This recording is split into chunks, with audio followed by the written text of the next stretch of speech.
Bem, vamos agora à entrevista do dia com Denise Campos de Toledo. E hoje eu converso com o prefeito de São Paulo, Bruno Covas, sobre os desafios da administração da maior cidade do país. Prefeito, boa noite. Boa noite, Denise. Boa noite, telespectador, telespectadora.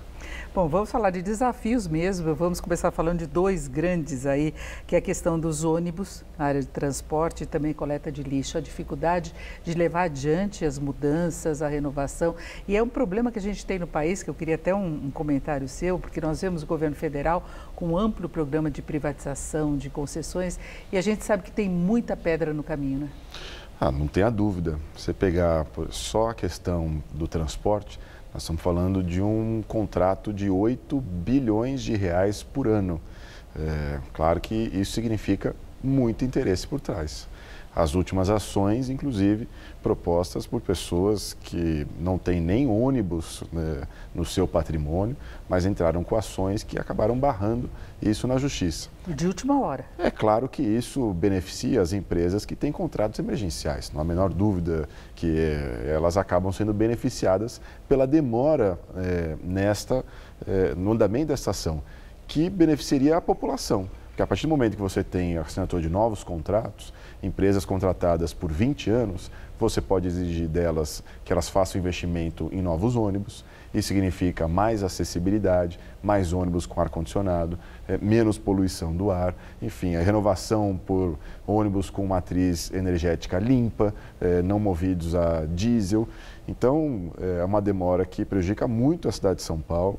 Nós estamos, desde o início da gestão, tentando avançar nisso.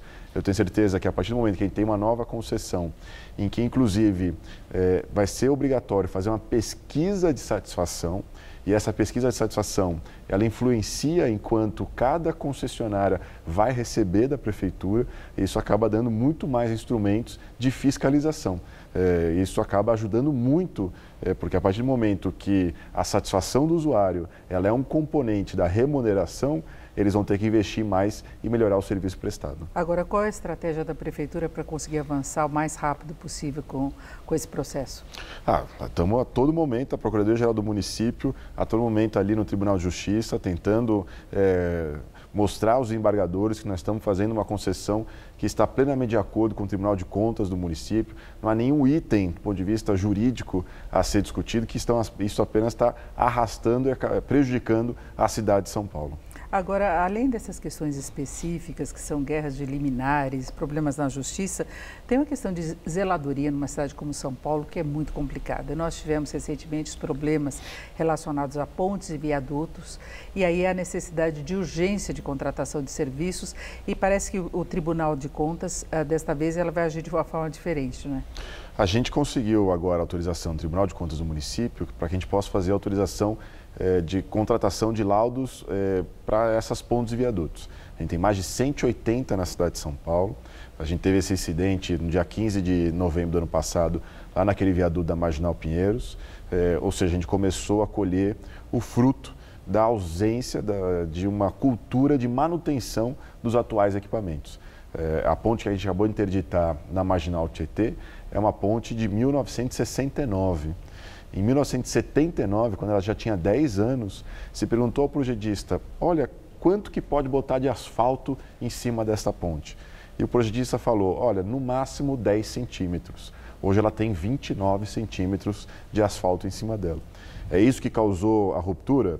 Ainda é cedo para falar, mas isso demonstra que ao longo dos anos não teve preocupação com a manutenção adequada, com aquilo que estava previsto no projeto, e essa virou uma preocupação da cidade de São Paulo. Exatamente por isso que agora a gente quer esses laudos para saber em que pé estão essas pontes e viadutos. Agora, normalmente, como é que é feita essa fiscalização, a inspeção? Porque tem alguns problemas que são visíveis. A gente passando, quem observa a cidade, você passa em um lugar, você está no viaduto, ele tem uma árvore saindo do meio do cimento. É óbvio que em algum momento vai dar um problema. É uma vistoria visual, que a gente já havia identificado que ela é incompleta, ela é insuficiente. Grande parte dos problemas que nós estamos achando no viaduto da Marginal Pinheiros, eles eram ocultos, eram vícios ocultos que uma vistoria visual não perceberia. É como uma mancha de pele. Você tem uma mancha de pele, pode ser um limão que caiu, pode ser um câncer de pele. Então é preciso um exame mais aprofundado que a vistoria visual ela não percebe. Ela pode perceber alguns problemas de manutenção por fora, mas a estrutura por dentro é preciso um laudo para poder verificar em que pé está. E tem todo o serviço público também, porque tem os túneis que podem apresentar problemas, alguns com estrutura muito antiga, né?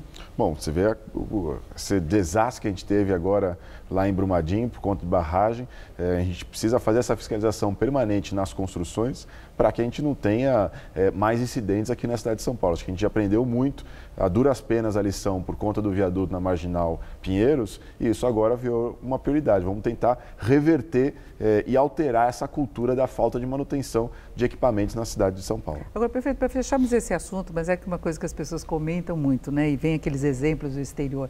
Por que é tão demorado o conserto aqui no Brasil? Falta tecnologia, falta mão de obra. Qual o problema? Porque todo mundo lembra, por exemplo, acidentes que tem no Japão, terremoto, que em uma semana eles conseguem consertar. Por que demora tanto? Eu queria agradecer essa pergunta, porque realmente é uma pergunta muito recorrente. Volta e meia as pessoas me perguntam, olha, traz os japoneses, pede apoio, pede ajuda. Veja, lá o conserto é mais rápido, porque a estrutura que tem lá, ela é mais nova. A gente tem aqui estruturas da década de 50, da década de 60, que foram construídas com uma outra tecnologia. E para poder fazer a manutenção e o reparo delas, não adianta a gente fazer da mesma forma que se tapa buraco no Japão. As estruturas no Japão, elas são muito mais novas e foram feitas pensando num país, inclusive, que convive com o problema de terremotos. Então não dá para ter o mesmo tipo de conserto para estruturas que são diferentes. O nosso secretário de obras, ele já morou no Japão, ele já trabalhou no Japão, ele conhece tudo que é feito lá no Japão e hoje a gente não tem nenhum problema de tecnologia aqui no país. O problema é que as construções são antigas e aí a gente tem que fazer manutenção em algo que é antigo. Aí são meses aí de demora. Exatamente, esse é o grande problema, essa é a grande diferença. Bom, estamos quase entrando em fevereiro, desta vez o carnaval é em março, mas a prefeitura anda com problema de patrocínio, não? A gente, ao longo dos últimos anos, fez um chamamento para empresas que fazem evento para poder realizar o carnaval de rua aqui na cidade de São Paulo a custo zero. No ano passado, o Ministério Público entrou com uma ação contra a Prefeitura por conta desse tipo de chamamento. Nós adequamos essa licitação para ficar de acordo com a orientação do Ministério Público e nesse ano nenhuma empresa apareceu. Pode ser porque a gente adaptou, pode ser por uma nova realidade, não há como fazer essa relação. Mas a verdade é que nenhuma empresa que faz evento se apresentou. A gente agora fez um outro tipo de licitação, buscando direto o patrocinador. Então a gente não quer mais um intermediário entre a prefeitura e os patrocinadores, para que a gente possa aproveitar esse recurso privado e fazer o carnaval de rua aqui na cidade de São Paulo, mais uma vez, a custo zero. Na semana que vem, no dia 6, vão ser abertos os envelopes e aí eu tenho certeza que nós vamos ter vários interessados em poder ajudar a cidade de São Paulo. Agora, há a possibilidade de a prefeitura bancar se não aparecerem esses interessados? E qual o custo do carnaval de São Paulo? É a última opção, né? Eu volto a dizer, entre fazer o carnaval com recurso público ou com recurso privado, eu prefiro fazer com recurso privado. Entre não ter o carnaval e botar em risco o carnaval de rua na cidade de São Paulo e utilizar recurso público, eu prefiro utilizar recurso público. No ano passado, o terminal da Barra Funda foi a primeira vez na história que a gente recebeu mais gente do que as pessoas saíram da cidade durante o período de carnaval. Então, é geração de emprego e renda, é turismo que vem para cá. Nós não vamos abrir mão do nosso carnaval de rua. A gente estima algo em torno de 15 milhões de reais para poder bancar a infraestrutura necessária para esses mais de 700 blocos que vão desfilar na cidade de São Paulo. São Paulo virou um polo de atração mesmo de turistas para o carnaval e está segurando o paulistano. Porque eu conheço muita gente que quer aproveitar exatamente o que percebeu que está tendo uma movimentação muito maior. E como o carnaval de rua ele vai, né, de uma semana antes a uma semana depois do carnaval, também tem muita gente que aproveita, mesmo que seja apenas um bloco, um dia, para poder aproveitar o carnaval aqui na cidade. Agora, prefeito, e para aqueles que reclamam do carnaval, qual é o seu recado? Como é que vai ser a organização? Olha, a gente está todo ano aperfeiçoando a organização para o mais rápido possível fechar as ruas, depois reabrir as ruas, passar a equipe de limpeza. Passar um bloco na sua rua é como uma feira livre. A gente quer perto, mas não quer na nossa rua. A gente tenta ao máximo discutir com as pessoas, mas em alguns momentos a gente precisa estabelecer. Não é fácil estabelecer o roteiro de 700 blocos pela cidade de São Paulo sem causar zero transtorno.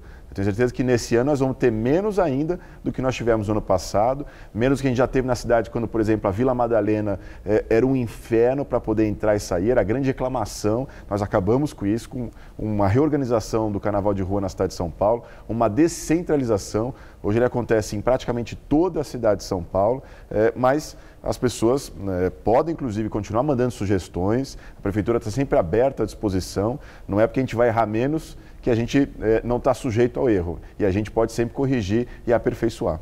Agora, prefeito, em relação à zeladoria, e também pensando em reclamações que a gente ouve muito, a questão de manutenção da cidade, de calçadas, de asfalto, tem alguma previsão de melhora disso? Aqui vai uma reclamação minha, inclusive. Não, dia 1º de janeiro de 2017, quando a gente começou a gestão, nós tínhamos 567 mil solicitações no 156 não atendidas. Então, você imagina chegar e ter aí 500 mil de reclamações para poder atender. A gente vem ao longo do tempo produzindo mais do que tem de solicitação. Então, a gente reduziu esse estoque de 567 mil para 212 mil solicitações, para que a gente possa dar a resposta o mais rápido possível. Porque as pessoas ligam, olha, tem aqui um buraco na minha rua. Às vezes demora 10, 15, 20, 40, 50 dias, 2 meses. Mas não tem nenhum programa de recapeamento maior?